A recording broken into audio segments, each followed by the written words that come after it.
자, 이제 시간이 되었습니다. 함께 이제 예배를 드리겠습니다. 2021년 10월 7일 목요일입니다. 한양대학교 목요연합체프를 시작하겠습니다. 다 함께 찬송가 412장 내 영혼의 그윽히 깊은 데서 1절을 찬송하겠습니다.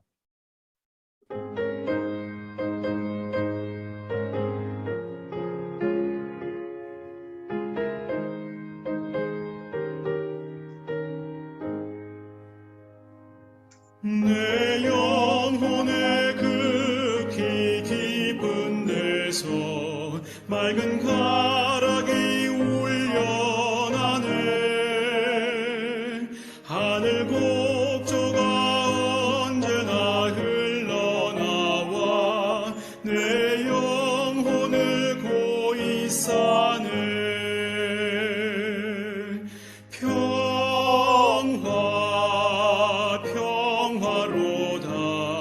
하늘 위에서 내려오네. 그 사랑의 물결이 영원토록 내 영혼을 덮으소서.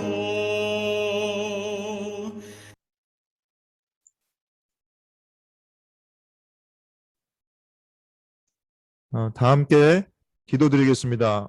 오늘 기도자가 지금 사정이 있어서 못 오신 관계로 제가 기도하겠습니다. 자비로우신 하나님 아버지, 주님께서 우리의 장막 중에 늘 함께 하심을 믿습니다. 저희들이 주님의 십자가 은혜로 하나님의 자녀된 삶을 살아가게 하시고 지금 이 순간에도 성령님 동행하여 주셔서 주님 앞에 예배 드릴 수 있는 은혜 허락해 주심에 감사드립니다. 우리의 삶 가운데서 이 시간과 장소를 구별하여 주님 앞에 예배를 드리오니 이 자리에 좌정하시고 임재하여 주셔서 우리의 마음 문을 활짝 여시고 주의 말씀을 들을 수 있는 믿음의 눈과 귀를 활짝 열어 주옵소서. 오늘 이 시간에도 많은 우리 한양대학교 공동체 식구들이 모였습니다. 우리가 따로 떨어져 있을지라도 늘 서로를 기억하며 기도할 때에 예수님이 함께 그곳에 계시고 주님이 높임을 받으실 줄로 믿습니다. 오늘 들려주시는 말씀을 통하여 하늘나라가 우리 가운데 임하였음을 목도할 수 있는 믿음의 눈뜨게 하여 주옵시고 십자가 굳게 붙들며 이 세상에서 맡겨진 사명 잘 감당하는 우리 한양대학교 모든 식구들 되게 하여 주옵소서. 특별히 말씀 전하여 주시는 교목실장님께 주님의 은혜를 더하여 주셔서 하나님의 주신 마음으로 아버지의 마음으로 말씀 선포하셔서 생명력이 넘쳐나는 귀하고 복된 시간 될 줄로 믿습니다. 아버지 하나님, 저희들이 그 말씀 붙들고 세상에서 든든하게 살아갈 수 있도록 힘과 능력을 더하여 주옵소서. 이 자리를 기억한 모든 가족들, 또 이 자리에 함께하지 못했지만 늘 마음으로 주 안에서 하나 된 우리 형제자매들에게 귀한 은혜 동일하게 허락하여 주실 줄로 믿으면서 이 모든 말씀 예수님의 이름으로 기도드렸습니다. 아멘. 성경 말씀을 이 시간 황예린 학생께서 아무것도 두려워 말라라는 제목의 찬양을 드리겠습니다. 죄송합니다. 제가 성경 봉독을 먼저 해야 되는데 죄송합니다. 성경 봉독을 하겠습니다. 마태복음 4장 23절에서 25절 말씀입니다. 마태복음 4장 23절에서 25절 말씀 제가 받들어 읽겠습니다. 예수께서 온 갈릴리를 두루 다니시면서 그들의 회당에서 가르치며 하늘나라의 복음을 선포하며 백성 가운데서 모든 질병과 아픔을 고쳐주셨다. 예수의 소문이 온 시리아에 퍼졌다. 그리하여 사람들이 갖가지 질병과 고통으로 앓는 모든 환자들과 귀신 들린 사람들과 간질병 환자들과 중풍병 환자들을 예수께로 데리고 왔다. 예수께서는 그들을 고쳐주셨다. 그리하여 갈릴리와 데가볼리와 예루살렘과 유다와 요단강 건너편으로부터 많은 무리가 예수를 따라왔다. 복음서의 말씀입니다. 주님을 찬양합니다. 황혜린 학생께서 아무것도 두려워 말라라는 제목으로 찬양 올려드리겠습니다.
자, 오늘 우리에게 주신 본문을 가지고 교목실장님께서 하늘나라의 복음이라는 제목으로 말씀 전해 주실 때에 저와 여러분에게 크신 은혜가 있으시기를 바랍니다.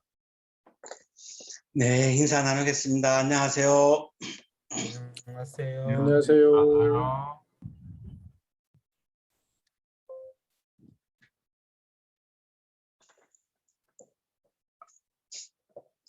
페르시아의 키루스 대왕, 우리 성경에는 고레스라고 이렇게 나와 있는데요. 주전 539년에 아주 세계적인 강국인 바빌로니아를 침략을 했습니다. 페르시아는 지금으로 말하면 이란에 해당하고 바빌로니아는 지금으로 말하면 이라크에 해당을 하는데요. 두 개의 나라가 다 당시에 굉장히 세계의 최강국이었죠. 이 바빌로니아 백성들이 키루스를 정복자가 아닌 해방자로 맞이합니다. 이 고레스 키루스가 오는 길에다가 푸른 가지들을 꺾어가지고 길바닥에다가 이렇게 깔면서 환영을 했죠. 페르시아가 전투도 없이 바빌로니아를 함락시켰습니다.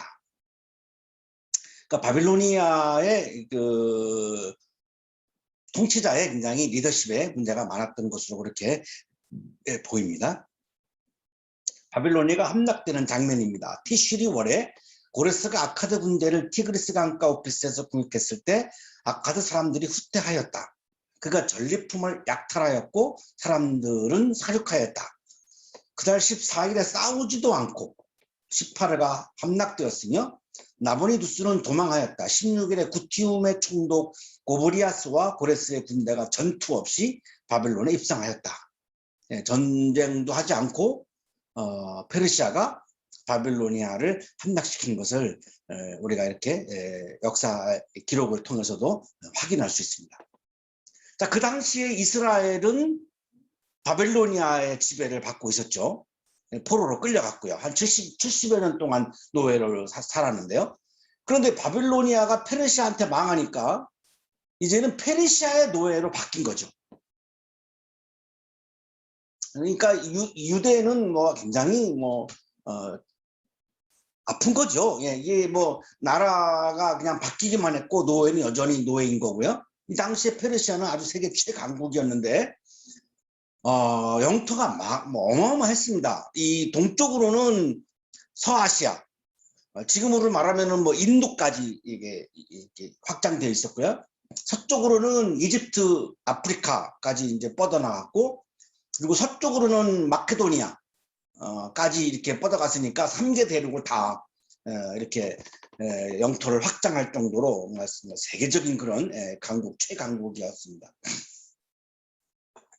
492년에 주전 492년에 페르시아가 아테네를 침공합니다. 그러니까 마케도니아 바로 이제 아래니까요. 굉장히 쉽게 생각을 했을 수도 있죠. 동서양 문명의 최초의 충돌인데 1차 페르시아 전쟁이라고 부릅니다. 근데 풍랑으로 실패를 합니다. 포기하지 않고 주전 490년에 다시 2차 침공을 하는데요. 이걸 2차 페르시아 전쟁이라고 부르는데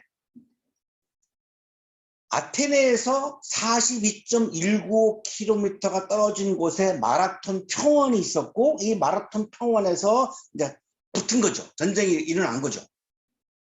근데 이 아테네가 절대적으로 불리했던 게 아테네 군인들은 한 10,000명, 페르시아가 원정원 군대가 한 2만 명 정도가 되니까 마라톤 평원에서는 10,000명 대 10,000명으로 붙었고 그러니까 아테네 군인들은 아테네를 다 비워놓고 마라톤 평원으로 왔고 그러니까 아테네는 군인이 없는 거죠. 그러니까 나머지 10,000명을 가지고 페르시아가 아테네를 들어갑니다. 그러니까 뭐 굉장히 이게 지금 아테네로서는 뭐 절대절명의 그런 불리한 상황이었죠. 아테네는 본국과 속국에서 모은 1만 1,000명 정도의 보병으로 마라톤 평원에 진을 친다. 여러 가지 사료를 근거로 한 전문가들의 추정치로 보았을 때 이 전투에 임한 페르시아 육군은 1만 5천 명에서 2만 명 정도이다. 그리고 페르시아 해군이 또 있는 거예요. 그 페르시아 해군이 아테네로 간 거니까 뭐 절대적으로 불리한 거죠. 근데 이 밀티아데스라고 하는 장군이 아테네 장군인데 정말 탁월한 장군이었습니다. 전략적으로. 그래서 마라톤 평원에서 이깁니다. 기적과 같은 승리였죠. 그런데 이제 아테네에는 군인이 없고 한 10,000명 정도의 페르시아 해군이 들어오니까 당연히 항복할 거라고 생각을 한 거죠. 그러니까 얼른 마라톤 전투에서 아테네가 이겼다라고 하는 소식을 전해주고 항복하지 말라고 기다리라고 우리가 금방 갈 거라고 이거를 전해야 되는 상황입니다. 그래서 아테네 전령인 페이디피데스라고 하는 전령이 42.195km를 달린 거죠. 그래가지고 아테네에 도착해가지고 승전보를 알렸어요. 항복하지 말라고 우리가 온다고 기다리라고.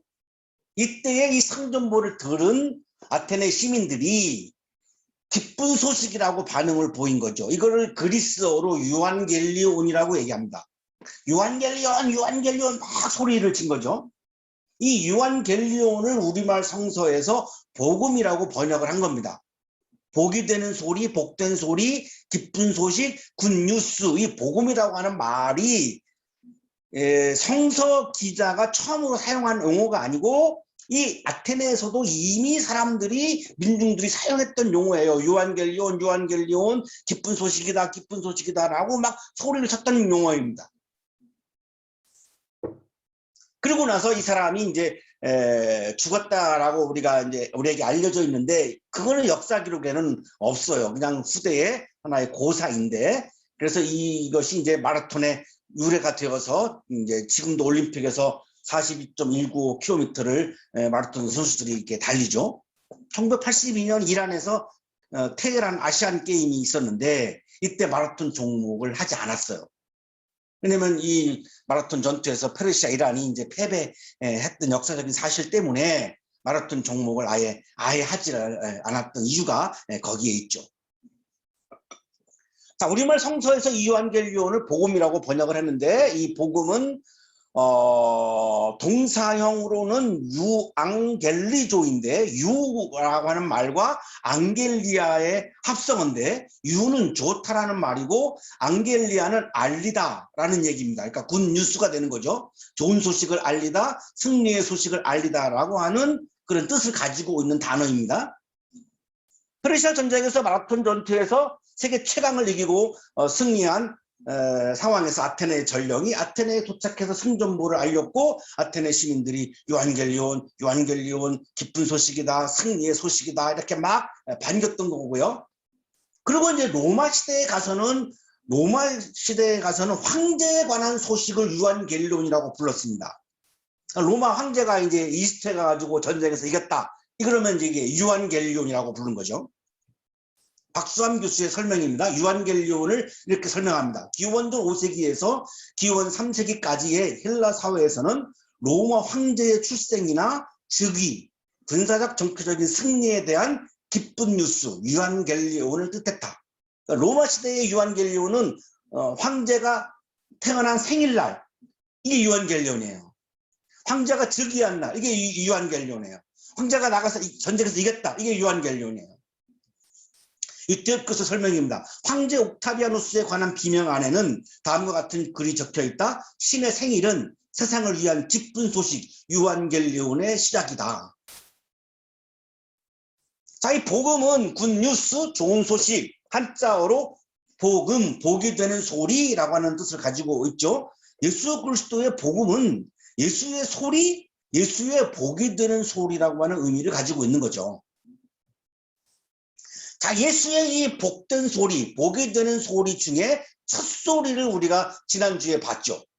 요한이 잡힌 뒤에 예수께서 갈릴리에 오셔서 하나님의 복음을 선포하셨다. 때가 찼다. 하나님의 나라 가까이 왔다. 회개하여라. 복음을 믿어라. 복음을 믿어라. 이 앞에 하나님의 나라가 가까이 왔다. 하나님의 나라가 가까이 왔다가 복음이라고, 첫 복음이라고, 첫 소리라고, 첫 번째 복이 되는 소리라고 마가복음 1장에도 그렇게 기록이 되어 있죠. 하나님의 나라가 가까이 왔다라고 하는 소식이 예수님이 말씀하신 복음의 첫 소리, 복이 되는 소리의 첫 번째 소리인 거죠.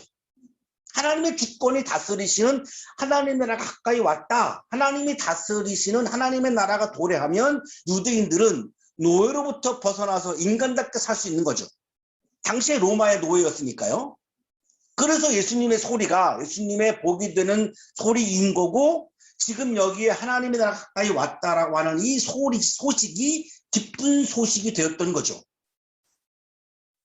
자, 오늘의 성서 본문 마태복음 4장은 지난주에 이어서 이 복음은 하늘나라의 복음, 하나님 나라가 하늘나라 가까이 왔다가 복음이다라고 하는 말씀을 하고 있고, 그리고 그러면 하나님 나라를 위해서 예수님은 무엇을 하셨느냐 이거예요.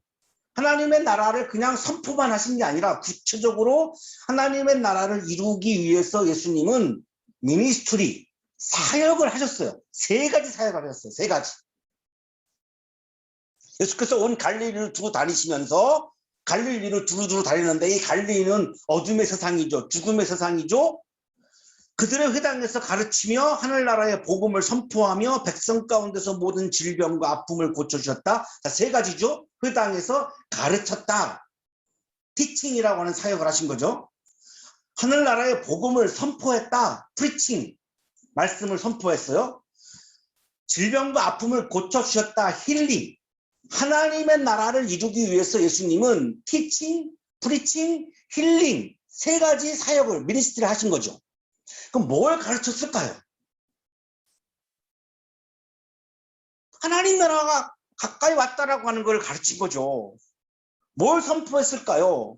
하늘나라의 복음을 선포했다라고 구체적으로 말씀하고 있죠. 하늘나라가 가까이 왔다라고 하는 거를 선포한 거죠. 근데 굉장히 추상적이잖아요. 하나님 나라가 얼마나 추상적입니까? 그래서 예수님이 세 번째로, 자, 하나님의 나라가 이루어진다라고 하는 건 어떤 모양이냐, 어떤 꼴이냐, 어떤 실제냐, 어떤 현실이냐라고 하는 거를 보여준 사건이 힐링이에요. 안진뱅이가 일어나고 눈먼 자가 눈을 뜨고 귀머리가 듣고, 이런 하나님 나라에서만 일어날 수 있는 사건이 막 일으키신 거죠. 자, 이게 안진뱅이가 일어났어. 자기의 비인간적인 삶을 살던 사람이 인간다운 삶을 회복했잖아요. 안진뱅이는 하나님의 형상이 아니잖아요. 일어선 게 하나님의 형상이죠. 앞을 못 보는 거는 하나님의 형상이 아니잖아요. 그러다가 눈을 떴어요. 하나님의 형상이 회복된 거죠. 인간성이 회복된 거죠.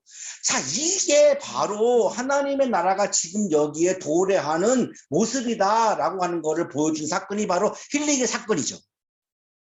그러니까 예수님의 세 가지 미니스트리 사역은 하나님의 나라를 이루기 위해서 하신 사역이잖아요.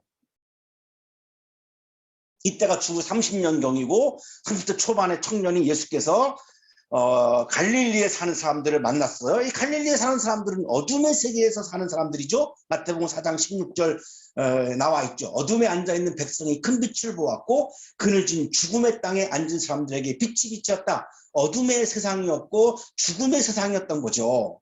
그때 예수께서 빛으로 오신 거죠. 빛으로 오셔서 하신 게 뭐예요? 하나님의 나라가 왔다라고 하는 굿 뉴스를 전하신 거죠. 이때 로마 황제가 티베리우스고요. 갈릴리를 다스렸던 분봉왕은 헤롯 안티파스고요. 유대인들은 강제노동에 동원되었고요. 노예가 되어가지고 강제노동에 동원되는데 그게 어떻게 하나님의 형상입니까? 그게 어떻게 인간의 모습이겠습니까? 하나님의 형상이 다 파괴됐죠? 인간성이 다 훼손됐죠? 완전히 갈릴리 사람들은 비인간적인 삶을 살아가는 거죠. 하나님께서 사람을 하나님 형상대로 지었다? 이게 와닿지 않죠. 지금 노예로 살면서 강제노동을 하고 있는데 무슨 하나님의 형상이겠습니까? 이때 예수님이 오셔가지고 아니 하나님의 나라가 가까이 왔어. 이제 우리가 하나님 형상이 회복될 거야. 인간성이 회복될 거야. 우리는 이제 비인간화를 다 걷어내고 인간다운 삶을 회복할 거야 라고 얘기하셨고 그것이 그 사람들에게는 굿뉴스 복음이었던 거죠. 그것을 위해서 예수님은 가르치고 선포하고 치유하신 거죠.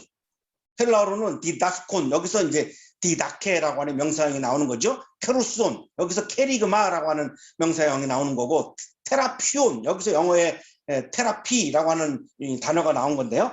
복음, 복이 되는 소리를 가르쳤죠. 복음, 복이 되는 소리를 선포했죠.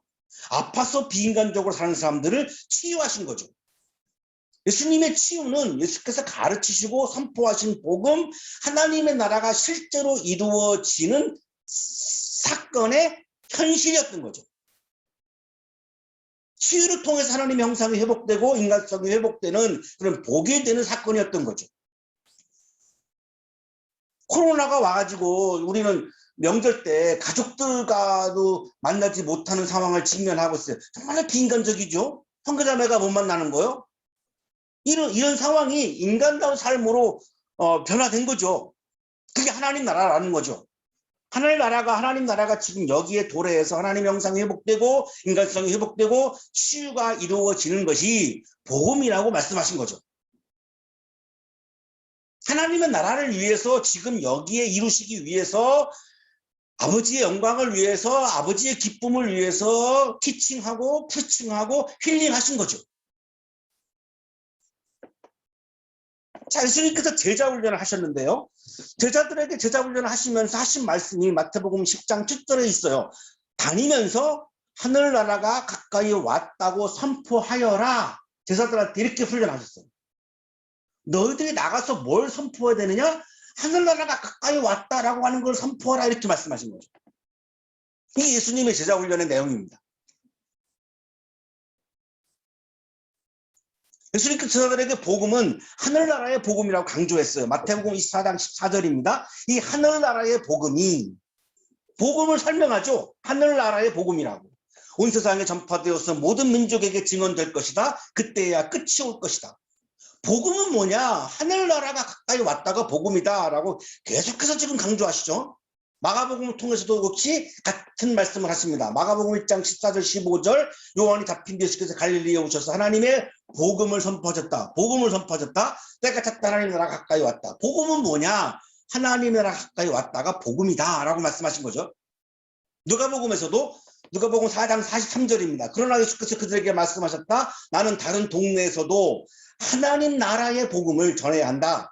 나는 이 일을 위하여 보내심을 받았기 때문이다. 내가 이 땅에 온 것은 복음을 위해서 왔는데 복음은 뭐냐? 하나님 나라의 복음이다. 하나님의 나라가 가까이 왔다가 복음이다. 계속해서 강조하시죠. 제자들을 파송하시면서도 말씀하십니다. 누가복음 9장 2절입니다. 하나님 나라를 선포하며 얘들아 제자들아 너희들이 세상에 나가서 내가 파송하는데 나가서 너희들이 뭘 해야 되느냐? 하나님 나라를 선포해라. 병든 사람을 고쳐주게 하시려고 그들을 내보내시며 하나님의 나라를 선포하기 위해서 제자들을 세상에 파송하셨다라고 말씀하시죠. 누가복음 9장 60절입니다. 그러나 예수께서는 그에게 말씀하셨다. 죽은 사람들을 장사하는 일은 죽은 사람들에게 맡겨두고 너는 가서 하나님 나라를 전파하여라. 제자가 해야 하는 일은 하나님의 나라 가까이 왔다. 하나님 나라를 전파하는 게 제자가 해야 할 일이다. 누가복음 10장 9절입니다. 그리고 거기 있는 병자들을 고쳐주며 하나님 나라가 너희 가까이 왔다 하고 그들에게 말하여라. 세상에 나가서 믿지 않는 사람들한테 너희들이 해야 하는 말의 내용은 하나님 나라가 가까이 왔다라고 하는 걸 이거를 말해야 된다. 딴 얘기하지 말고 이거를 말해라. 예수님께서 제자들에게 강력하게 말씀하시는 거죠. 누가복음 10장 11절입니다. 우리 발에 묻은 너희 거울의 먼지를 너희에게 떨어버린다. 그러나 하나님 나라가 가까이 왔다는 것을 알아라 하여라. 하나님 나라를 모르는 사람들에게 오로지 자신의 나라만 집중하고 있는 사람들한테 나가가지고 하나님의 나라가 가까이 왔으니 당신의 나라 나의 나라를 내려놓고 하나님의 나라를 받아들이세요. 그래야 하나님 나라의 기쁨이 충만해지고 하나님 나라에서 이루어지는 인간성이 회복되어지는 하나님의 형상이 회복되어지는 기쁨의 사건을 경험할 수 있습니다. 이거를 얘기하라 라고 제자들한테 얘기하신 거죠. 누가복음 16장 16절입니다. 율법과 예언자는 요한의 때까지다. 그 뒤로부터는 하나님 나라가 기쁜 소식으로 전파되고 기쁜 소식은 뭐냐? 복음은 뭐냐? 유한계리온은 뭐냐? 하나님 나라다. 예수님의 복음 복이 되는 소리 마지막 발성입니다. 사도행전 1장 3절 승천하시기 전에 하신 예수님의 창조적 소리 창조적 발성입니다. 예수께서 고난을 받으신 뒤에 자기가 살아계심을 여러 가지 증거로 드러내셨습니다. 그는 40일 동안 그들에게 여러 차례 나타나시고 하나님 나라에 관한 일들을 말씀하셨습니다. 부활하시고 40일을 승천 안 하시고 승천을 유보하시면서 40일 동안 예수님께서 하신 예수님의 복음, 예수님의 복이 되는 소리는 하나님 나라에 관한 일들의 내용을 갖고 있는 복음이었죠. 30대 초반의 청년인 예수의 복음은, 복이 되는 소리는, 기쁜 소식은 하나님 나라가 가까이 왔다라고 하는 창조적 소리, 창조적 발성이었습니다. 모든 사람들이 하나님의 형상을 회복하고 인간성을 회복하고 사람답게 살아가는 나라, 하나님의 주권과 말씀이 다스리시는 그러한 하나님의 나라가 도래한다라고 하는 소리, 하나님의 말씀이 다스리시는 하나님의 나라가 와야 우리 청년들이 아파하고 있는 미래의 불투명에서 오는 불안을 극복할 수 있죠. 하나님의 나라에서는 모든 사람이 사람답게 살 수 있는 나라이니까요. 그래서 내가 지금 미래가 불투명해도 불안에 떨지 않고 하나님의 나라가 온다라고 하는 것을 내가 믿음으로 말미암아 그 불안을 이길 수 있는 거죠. 내가 사람인데 진로가 불투명해서 비인간적으로 살아가는 모습들이 여러분의 삶 속에 많이 있죠. 이걸 비인간화라고 말할 수 있는데, 하나님의 나라가 가까이 왔다라고 하는 것을 내가 믿으면 내가 인간답게 살아가는 나라가 온다라고 하는 것을 내가 믿으면 현재 비인간화를 내가 이겨낼 수가 있죠. 내가 지금 몸이 아프면 코로나가 지금 오래되고 있는데 언젠가 반드시 곧 하나님의 나라가 도래해서 우리가 이런 몸의 아픔을 다 이겨내고 치유의 사건이 일어난다. 이걸 예수님이 2000년 전에 보여주셨고 분명하다. 이거를 내가 확신을 하고 믿을 때에 현재 내가 몸이 아파도 이 아픔을 내가 이겨낼 수가 있는 거죠. 그래서 몸이 아파도 미래가 불안해도 비인간적인 삶을 살고 있다 할지라도 내가 기쁨을 잃지 않고 하나님 나라의 기쁨을 내 마음에 가득 채우고 그 기쁨으로 불안과 비인간화와 아픔을 그 기쁨으로 다 이기면서 오늘을 살아갈 수 있는 거죠. 그래서 30대 초반의 청년인 예수께서, 그 청년들의 아픔을 너무나 잘 알았던 예수께서 하나님의 나라가 가까이 왔다라고 하는 복음을, 굿뉴스를, 유한겔리온을, 기쁜 소식을 사람들한테 가르치고 선포하고 그거에 대한 실증으로 많은 병자들을 고치는 치유의 사건을 일으켰던 거죠. 이 예수님의 사역은 지금도 현재 진행형인 거고, 오늘날 예수의 제자라고 생각하는 분들이 지금도 이어서 해야 되는 그런 사역이고 미니스트리인 거죠. 힘들어하는 우리 청년들, 하나님의 나라가 가까이 왔다라고 하는 예수의 창조적 소리, 창조적 발성이 여러분의 마음에 다가가고 여러분의 마음을 가득 채워서 거기에서 오는 기쁨으로 불안과 비인간화와 아픔을 다 이겨내고 아름답게, 인간답게 어려움 속에서도 내가 사람됨을 잃지 않고 하나님의 형상을 가지고 거룩한 인간으로, 존귀한 인간으로 오늘을 살아가는 우리 청년들의 삶이 되시기를 주님의 이름으로 축복합니다.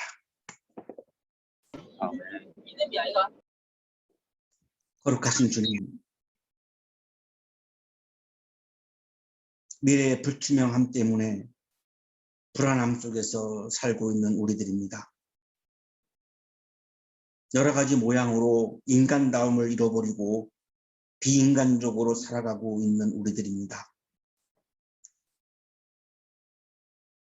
코로나로 많은 사람들이 몸의 아픔을 경험하며 고통 속에서 살아가고 있는 우리들입니다. 하나님의 나라가 가까이 왔다라고 하는 기쁜 소식을 주셔서 감사합니다. 주님이 들려주시는 소식을 우리들의 마음에 가득 채우고 우리의 마음에서 차오르는 하나님의 나라의 기쁨으로 불안과 비인간화와 몸의 아픔을 이기며 살아가는 우리 아름다운 청년들의 삶이 되도록 복 내려 주옵소서. 우리에게 복음을 주시는 주님께 감사하며 감사의 마음을 예물에 담아 드리오니 기쁘게 받아주시고 예물을 드린 손길 위에 크신 은혜를 부어 주옵소서. 예수 그리스도의 이름으로 기도하옵나이다. 아멘. 공동체 소식을 알려드리겠습니다. 오늘은 목요 연합체플에 참여해주신 한양 가족 모든 여러분께 감사를 드립니다. 이번 주는 창조절 5째 주간입니다. 우리 교회는 코로나로 인해서 줌으로 체플을 드리고 있습니다. 어제 집계 기준으로 코로나 확진자가 이제 연일 2,000명을 넘어섰는데 일교차도 큰 요즘 또 사회적 거리두기 단계가 4단계인데 모두 건강하시기를 바랍니다. 오늘 대표 기도는 DSM의 양준희 간사께서 해주시기로 했는데 예배 바로 직전에 이제 좀 개인적인 급한 용무로 참석 못하신다는 연락을 받았습니다. 다음번에 기도를 해주시겠다고 말씀해 주셨고요. 우리 DSM이 캠퍼스를 중심으로 말씀 생활을 공유하면서 하나님의 사랑을 전하는 그런 기독교 선교단체인데 우리 한양 가족 여러분께서 기도해 주시기를 바랍니다.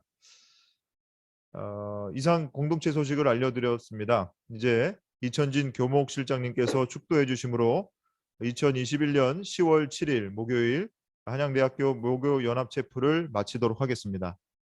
이제는 우리에게 하나밖에 없는 생명까지도 아낌없이 사랑으로 나누어 주시는 예수 그리스도의 은혜와 오늘도 우리에게 복음을 주시는 하나님의 사랑하심과 오늘도 우리에게 생명의 기운을 주시는 성령의 역사하심, 하나님의 나라가 가까이 왔다라고 하는 복음을 우리들의 마음에 가득 채우고 그것을 확신하며 주님께서 주시는 영적인 기쁨을 마음에 가득 채우고 세상을 이기며 살아갈 수 있음을 확신하며 세상을 향하여 힘차게 나아가는 우리 모든 한양 가족들의 삶 속에 지금부터 영원토록 함께 하시기를 간절히 축원하옵나이다. 아멘.